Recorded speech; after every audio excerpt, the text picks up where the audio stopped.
نبی کریم صلی اللہ علیہ وسلم صحابہ کے درمیان کھڑے ہوئے خطبہ دینے کے لیے. تو آپ صلی اللہ علیہ وسلم نے ارشاد فرمایا کہ بھئی اللہ کی رحمت کے بغیر کوئی آدمی جنت میں نہیں جا سکتا. کوئی آدمی بھی اللہ کی رحمت کے بغیر جنت میں نہیں جا سکتا.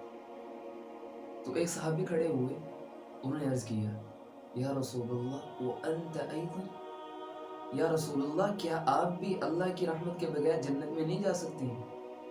تو نبی کریم صلی اللہ علیہ وسلم نے ارشاد فرمایا اس ذات کی قسم جس کے قبضہ میں محمد کی جان ہے, میں بھی اللہ کی رحمت کے بغیر جنت میں نہیں جا سکتا.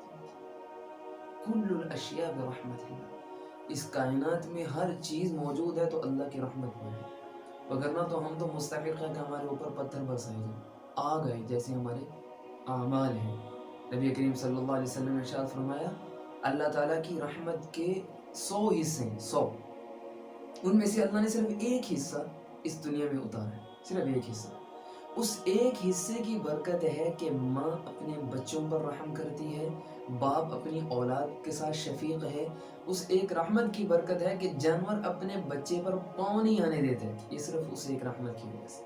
اور باقی جو 99 رحمتیں ہیں وہ میرے اللہ نے قیامت کے دن کے لیے رکھی ہوئی ہیں. آپ اندازہ کریں کہ پھر میرے رب کی رحمت کیسی ہو. رحمتی وسعت کل شیء, اللہ کہہ رہے ہیں میری رحمت ہر چیز پر محیط ہے, ہر چیز پر.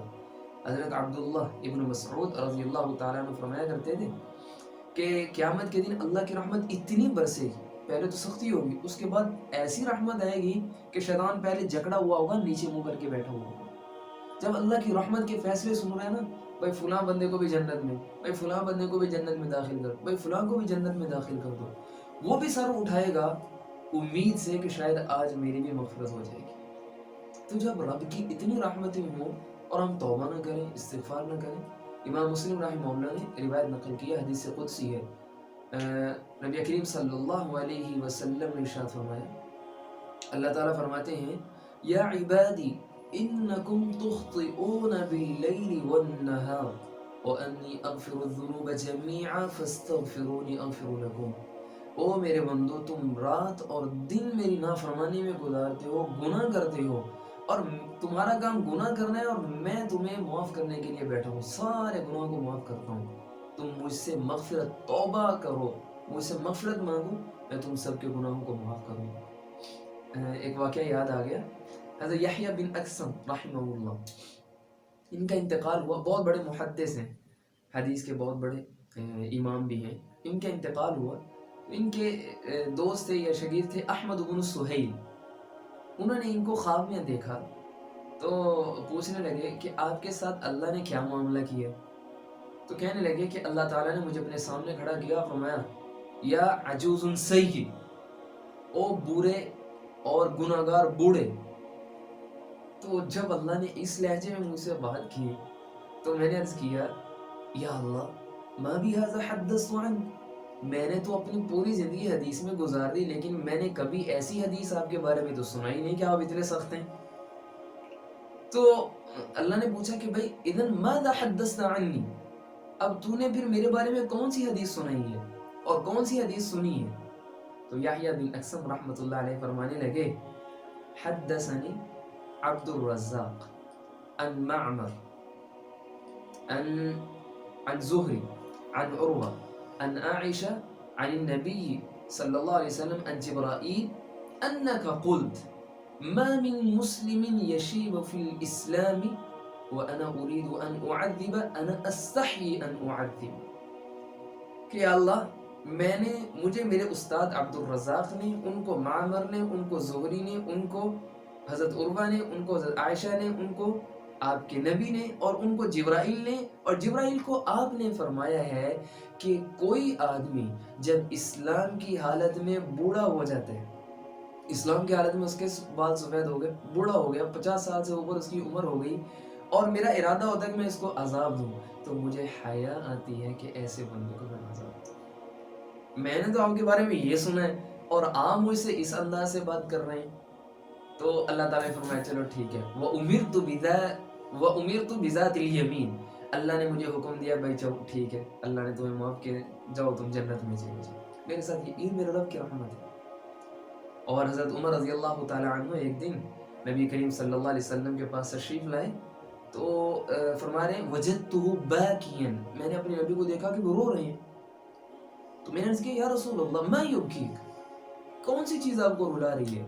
تو فرمایا جاءنی جبرائیل، ابھی جبرائیل میرے پاس آئے اور مجھے کہہ کے گئے کہ اللہ کہہ رہے ہیں کہ ما من مسلم یشیب فی الاسلام وانا اريد ان اعذب ان استحی ان اعذب، کہ جب کوئی بندہ اسلام کی حالت میں بوڑھا ہو جائے اور اس کے گناہ ہوں اور میرا دل ہو کہ میں اس کو عذاب دوں، مجھے شرم آ رہی ہوتی ہے، حیا آ رہا ہوتا ہے کہ میں اس کو عذاب دوں، اللہ حیا کر رہا ہے بوڑھے سے۔ میں نے فرما رہے ہیں کہ میں نے یہ حدیث سنی ہے جبرائیل سے، اب میں رو کس بات پر رہوں؟ فَكَيْفَ لَا يَسْتَحِي مَنْ شَابَ فِي الْإِسْلَامِ أَنْ يَعْصِيَ اللَّهِ، تو وہ بوڑھا اللہ سے کیوں حیا نہیں کرتا ہے جس سے اللہ حیا کر رہا ہے؟ دونوں بیلنس برابر ہونا چاہیے۔ اب یہ نہیں کہ بزرگوں کی یہ فضیلت آ گئی ہے تو اب وہ جو مرضی کرتے پھریں، میرے نبی کے دوسرا ارشاد ہے۔ اور نوجوانوں کو بھی چاہیے کہ وہ اللہ کی رحمت سے، اور نوجوانوں کے لیے جتنے فضائل ہیں، ایک حدیث آپ سے عرض کرتا ہوں، امام بخاری رحمہ اللہ نے، شیخین نے ان کو نقل کیا ہے کہ نبی کریم صلی اللہ علیہ وسلم نے ارشاد فرمایا سبعۃ یظلهم اللہ فی عرشہ یوم لا ظل الا ظلہ، 7 بندے ایسے ہیں، 7 لوگ ایسے ہیں جن کو اللہ قیامت کے دن اپنے عرش کا سایہ دیں گے، جبکہ میرے رب کے عرش کے سائے کے سوا کوئی سایہ نہیں ہوگا۔ نمبر 1، امام عادل، نیک حکمران، عادل حکمران، نیک حکمران، امام عادل، امام عادل۔ نمبر 2، وشاب نشأ فی عبادت اللہ، اور ایسا بندہ، ایسا نوجوان جس نے اپنی جوانی عبادت میں گزاری، یہ بھی اللہ کے عرش کے نیچے ہوگا۔ ورجل کان قلبه معلقا فی المسجد، اور ایسا آدمی جس کا دل مسجد کے ساتھ لٹکا رہتا ہے، اذا خرج من یعود الیہ، جب مسجد سے نکلتا ہے تو فوراً سوچ میں پڑ جاتا ہے کہ اب میں دوبارہ مسجد میں کب جاؤں گا، مسجد میں نے دوبارہ کب جانا۔ اور ایسے ہی آپ علیہ الصلوۃ والسلام نے نمبر 4 میں فرمایا ورجل ذکر اللہ سبحانہ وتعالی خالیا فبادت عیناہ، کہ ایک بندہ خلوت میں بیٹھا، اس نے اللہ کا ذکر کیا، اللہ کو یاد کیا، اس کی آنکھوں سے آنسو نکلنا شروع ہو گئے، اس کو بھی اللہ اپنے عرش کا سایہ عطا فرمائیں گے۔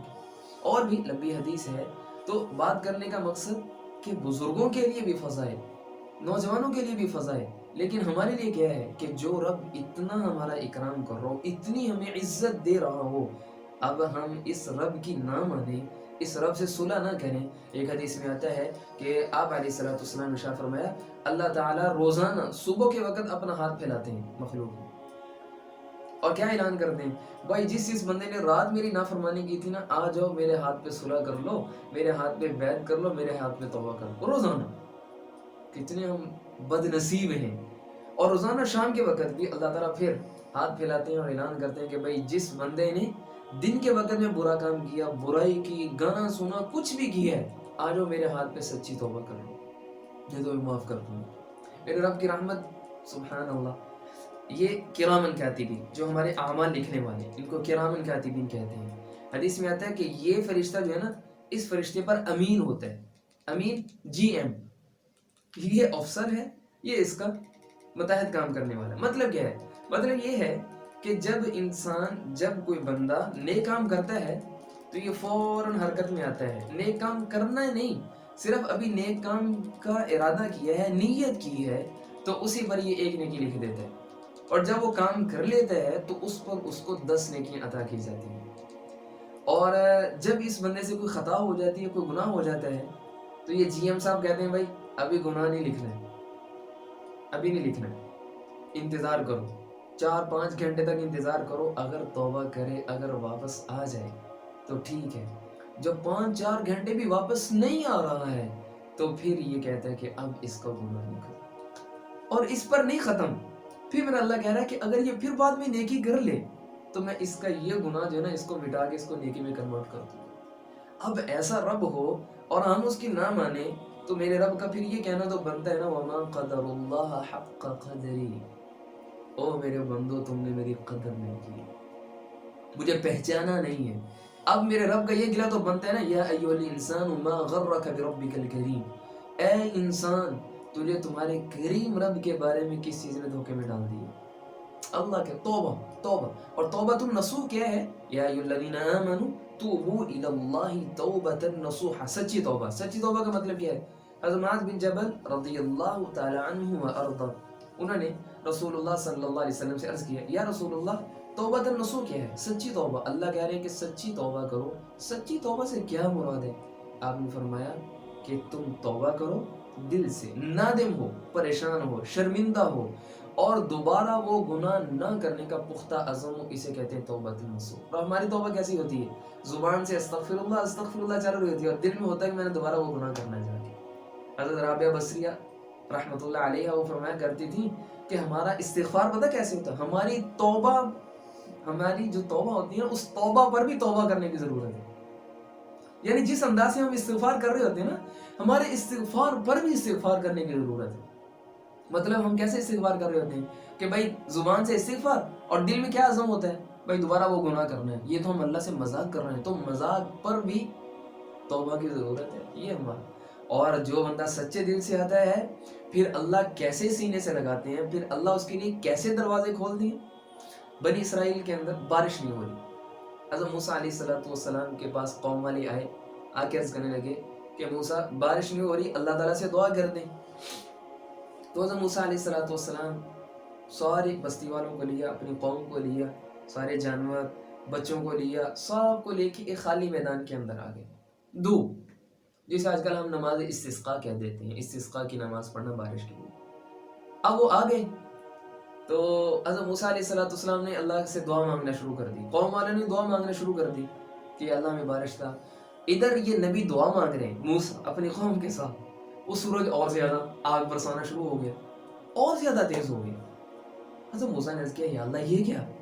تو اللہ تعالیٰ نے وحی کی، موسیٰ تمہاری قوم کے اندر ایک بندہ ہے جو میرا باغی ہے، جس سے میری لڑائی ہے، اس کو کہو اٹھ کے چلا جائے، میں بارش برسا دوں گا۔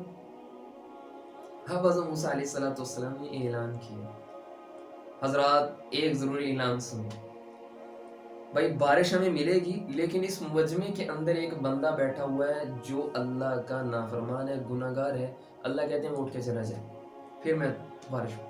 اب ایک بندہ اگر ہمیں کوئی بھرے مجمع میں کہہ دے کہ بھائی تم چور ہو یا تم ڈاکو ہو اور تم اٹھ کے چلے جاؤ، جمعے کے بیان میں کوئی کہہ دے یا چار دوستوں کے اندر اگر ہمیں کوئی کہہ دے تو ہم کتنی شرمندگی محسوس کریں گے۔ لیکن اب وہ جو بندہ گناہ گار تھا اس کو تو پتا تھا کہ یار میں نے اللہ کے ساتھ یہ میرا اللہ کے ساتھ یہ معاملہ ہے۔